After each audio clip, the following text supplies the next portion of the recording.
शंकर इन सब चीजों में नहीं मिलते। शिव इन सब आडंबर में नहीं मिलते। इन सब चीजों को कर कर केवल रील बन सकती है। सोशल मीडिया में तुम फेमस हो सकते हो, जनमानस में तुम अपनी पूजा करवा सकते हो, पर तुम मेरे शंकर को कभी अपना नहीं बना सकते। शंकर को तो ये साधारण से भक्त जो बड़े प्रेम से मिल गया वो चढ़ा दिया, जो मिल गया वो पा लिया। कंकर में शंकर को जो ढूंढ रहे हैं, बस ऐसे ही साधारण जो दिल से थोड़ा सा पानी लेकर शिव को प्रसन्न कर लेते हैं, पड़ी हुई बेलपत्र को धोकर चढ़ा देते हैं, मंदिर में झाड़ू पोछा कर लेते हैं, कोई रील नहीं, कोई आडंबर नहीं, इनको शिव तुरंत प्राप्त हो जाता है। इनको शिव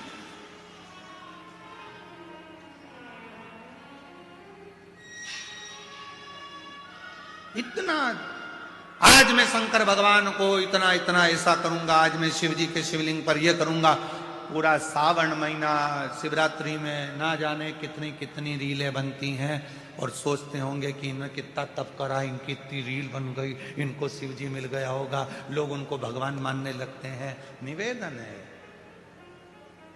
किसी को,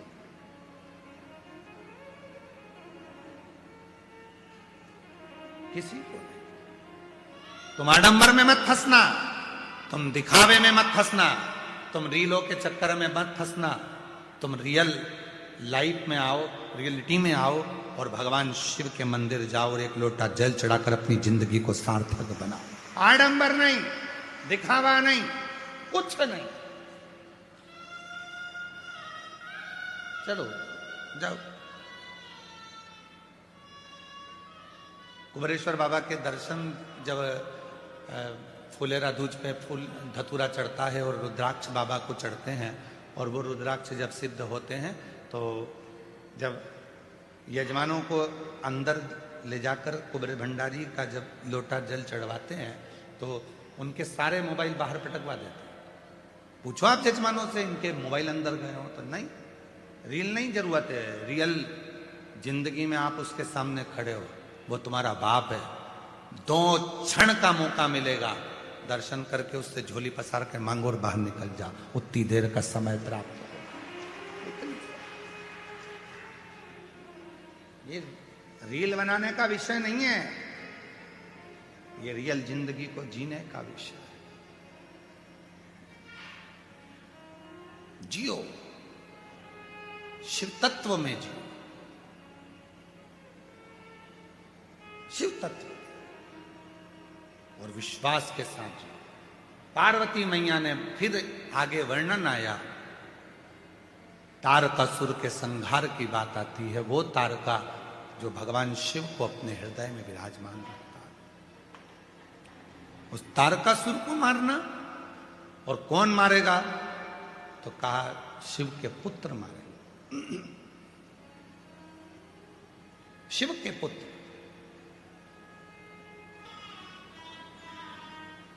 तारकासुर की कथा कर रही है। तारका को मारना कोई दूसरा नहीं मार सकता, तारका को मारेगा तो केवल भगवान श्री शंकर भगवान का सुपुत्र ही मारेगा, पुत्र।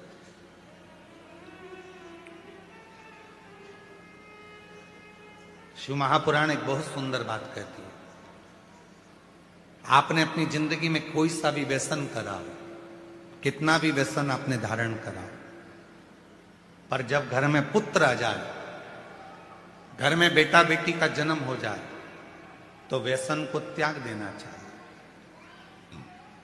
व्यसन को त्याग दो। पूर्व में आपने जो व्यसन करा, कोई नशा करा, कोई भी गलत काम करा, अब नहीं करना। अब हमारे घर में बेटे ने और बेटी ने जन्म ले लिया, मेरे घर में संतान हो गई, पूर्व में जो हुआ हो गया, अब नहीं करना, अब उसको त्याग दो।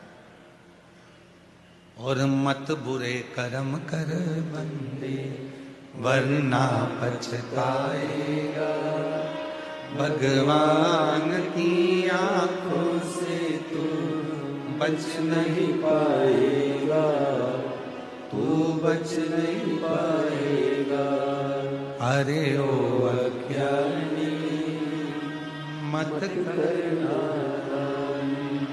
अरे ओ अज्ञानी मत करना, तेरे कर्म का फल भी तू ही पाएगा, जैसा किया तूने तेरे आगे आएगा। मत बुरे कर्म कर बंदे वरना पछताएगा, भगवान की आंखों से तू बच नहीं पाएगा, तू बच नहीं पाएगा। बच्चे बड़े हो जाएं तो व्यसन का त्याग कर देना चाहिए, गलत आदतों का त्याग कर देना चाहिए। गलत आदत,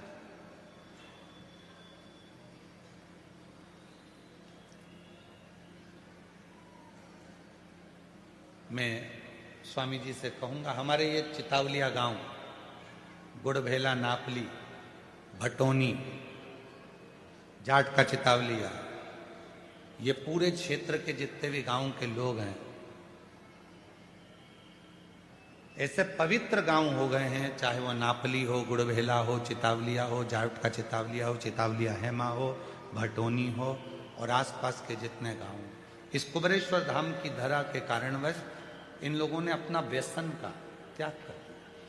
ये जितने गांव हैं आसपास के, अगर कोई गलत भी कार्य करना होता है तो 50 बार विचार करते हैं, बच्चों को सीख देते हैं कि गलत मत करना, गलत मत करना। दुनिया आती है, यहाँ की मिट्टी को लेकर जाती है, तुम इस यहाँ की मिट्टी को बदनाम मत कर देना, इसको सत्कार देना, आदर सत्कार। और मैं स्वामी जी से कहूंगा, यहाँ पर धाम पर आप कभी भी आएंगे तो अंदर व्यासपीठ पर एक बुजुर्ग माता जी सेवा करती हैं, हम उनको माँ कहते हैं, आई कहते हैं। इतनी बुजुर्ग है, घर भरा पड़ा है पूरा, बेटे नौकरी में, जमीन भी 100-125 एकड़ है, सारी संपदा है, उसके बाद भी पूरे घर को छोड़ बाबा की शरणागति में अपनी बुजुर्ग है, सेवा करती है।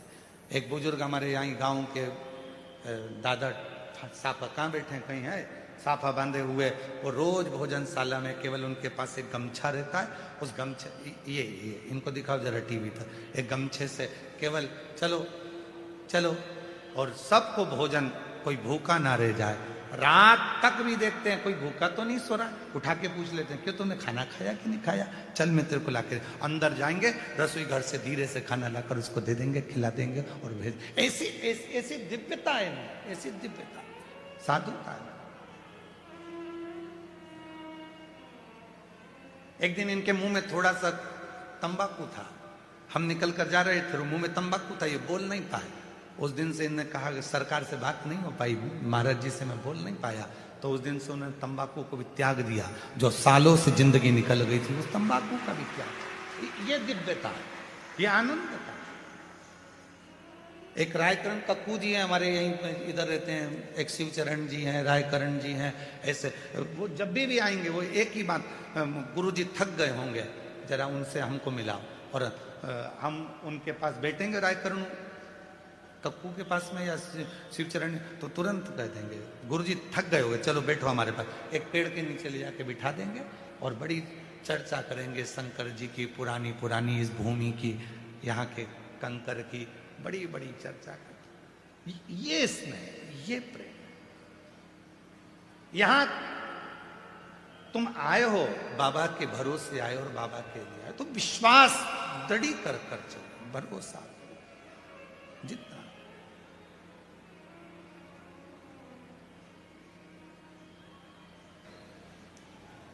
बच्चे बड़े हो जाएं, घर में बेटा बेटी हो जाए, प्रयास करना व्यसन का त्याग करो, गलत चीजें ना खाएं और ना गलत चीज का यूज करें।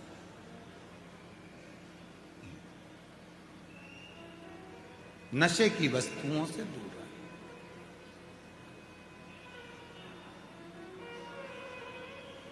जहां व्यसन हमारा होने लगता है और बच्चे उसको देखते हैं तो बच्चे भी व्यसन की ओर जाते हैं।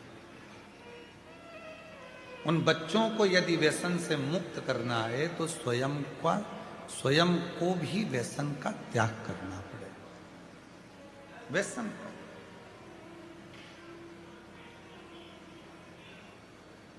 और जब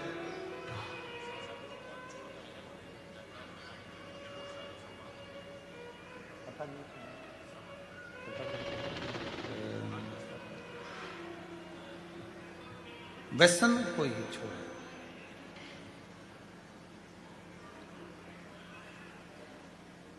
शिव पुराण कह रही है कि आप शिव को पाने के लिए भगवान शंकर की शरणागति जब ग्रहण करें तो अपने भीतर ये भाव उत्पन्न करें कि शिव नशे से दूर है। हमारे 33 कोटि देवी देवता में कोई देवता ऐसा नहीं है जो नशा करता, सब नशे से। दुनिया को नशा करना है इसलिए वो भगवान को सामने लाकर खड़ा कर देते हैं जिससे कोई मना ना करे।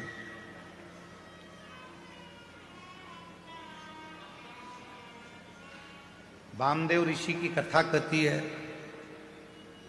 एक दुर्जन नाम का असुर था।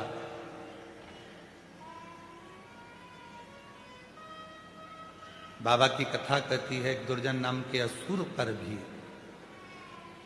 वामदेव ऋषि के मस्तक पर लगी हुई भस्म,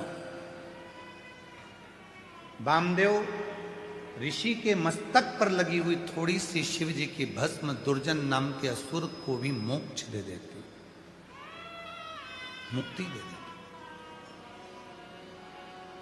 जब भरोसा बढ़ता है, स्नेह बढ़ता है, प्रेम बढ़ता है, वात्सल्यता बढ़ती है, विश्वास बढ़ता है,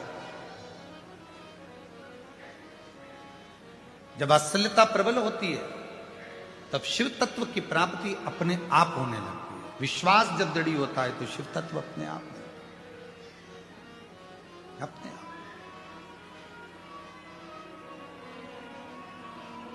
और मैंने तेरे ही भरोसे बाबा, तेरे ही भरोसे हवा बिच उड़ती जाती बाबा, डोर हथो छठी नाम कटी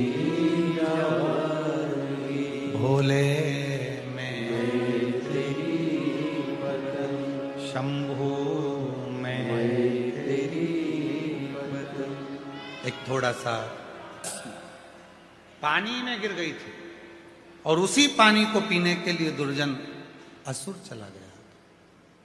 उसी पानी को केवल वो जल में पड़ी हुई भस्म में मुख का दर्शन हो गया था और उसका कल्याण हो गया।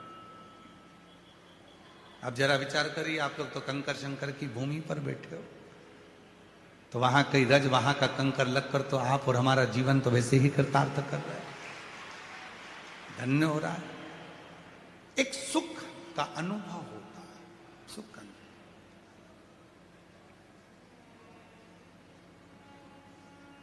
स्वामी जी डीडवाना के हैं, डीडवाना निवास है, इंदौर छत्रीबाग में भी निवास है। पर डीडवाना यदि कोई कभी जाए राजस्थान की धरा पर, तो वहां पर जब शीतल कुंड बालाजी के मंदिर में जब पहुंचे महाराज जी, हमने जो दर्शन किया वहां बड़ा आपके साथ सुंदर था। तो शीतल कुंड बालाजी का जब हम दर्शन करते हैं डीडवाना में जाकर, और वहां पर एक मिनट के लिए भी अगर आप वहां दर्शन करते हैं तो ऐसा लगेगा कि जैसे सामने शीतल कुंड बालाजी आपको कुछ कह रहे हैं और आप बालाजी से बात कर रहे हैं। ऐसी वहां पर अपने आप ऐसा महसूस होता है। तो जितने भी हमारे तीर्थ हैं, जितने भी हमारे भारत की भूमि पे जितने तीर्थ हैं, जितनी नदियां हैं, जितने सरोवर हैं, जितने तालाब हैं, जितने कुंड हैं, जितनी बावड़ियां हैं, जितने स्थान है, वो कहीं ना कहीं हमको ऊर्जा प्रदान करते, ऊर्जा।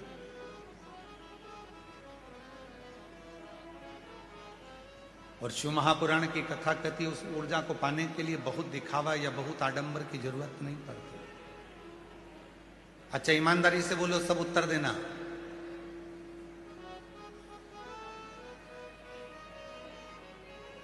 खुश रहने के लिए कितने रुपए खर्च करना पड़ते हैं? जम के बोलो जरा। कोई खर्चा लगता है खुश रहने के लिए? बस अपना मन, चाहे महल में रहो, चाहे झोपड़े में रहो, चाहे ऐसी में रहो, चाहे वैसी में रहो, पर मन यदि तुम्हारा खुश है तो तुम्हें हर जगह आनंद ही। कोई रुपया खर्च नहीं होता, पर खुश रहने के लिए रुपए खर्च नहीं होते, पर खुश रहने का दिखावा करने के लिए करोड़ों रुपए खर्च हो जाते हैं। बोलो सही है कि गलत है? खुश रहने में खर्चा नहीं है, पर खुश रहने का अगर दिखावा करोगे, नी साहब हमारे यहाँ तो सोफा भी है, नी साहब हम तो बहुत खुश हैं, नी साहब हम तो बहुत खुश हैं। खुश रहने के लिए डेंटिंग पेंटिंग करके, खूब जोरदार इतर परफ्यूम सब लगा के, और खूब जोरदार पेन ओढ़ के, और सबके सामने जाओ, नी साहब में तो इतनी खुश, और सिर पे पल्लू ले लेके यहाँ 2-3 पिन लगा के वो भले टपक रही हो, पर नी साहब हम तो खुश, हम तो खुश। तो खुश होने का दिखावा खर्चा कराता है, पर खुश रहने में कुछ खर्च करने की जरूरत नहीं। सुखी रहने में कोई खर्चा है क्या? जम के बोलो, सुखी रहने में कोई खर्चा है? जा रहोगे, अभी आप लोग इतने दिन से 7 दिन से यहां पर थे,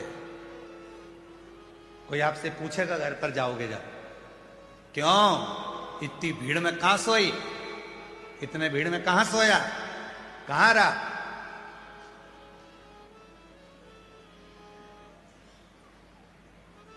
शौचालय में भी इतनी भीड़ लगी रहती थी, कहां? पानी पीने कहां गई होगी, कहां गया होगा, भोजन करने? तो वहां तुझे सुख था? तो कहने वाले कह देंगे इतना सुख पूछो मती, पूछो। पांव लंबे करती थी तो दूसरे को पड़ता था, हाथ लंबा करती थी तो बाजू वाली का चश्मा टूट जाता था, बाजू वाला इतना गुर्राटा भरता था कि पूरी रात श्री शिवाय नमस्तुभ्यम में निकल जाती थी, पूरी रात। और इतने में फिर इधर वाला कहीं का निकल कर जाता था तो पांव दबा दबा कर जाता था, पांव पे 2-4 पांव रख कर जाता था, ऐसा लगता था मेरा छोरा मेरे पांव दबा रहा है, इतने छोरा। और इतनी टॉफी तो मैंने अपने बचपन में नहीं खाई जो सीहोर में खाई, इतनी टॉफी खाई। और बिस्कुट पूछो मती, चाय और मिल जाती ना तो फिर डुबक डुबक के खा जाती और अच्छे से, इतना बिस्कुट खा। याद तो आएगी।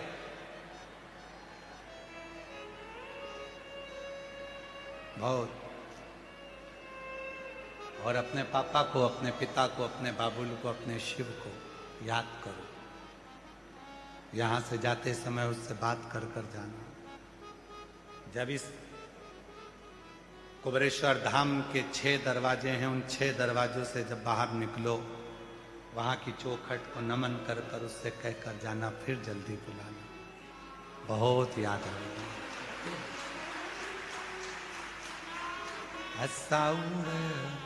उड़ जाना रे दिन,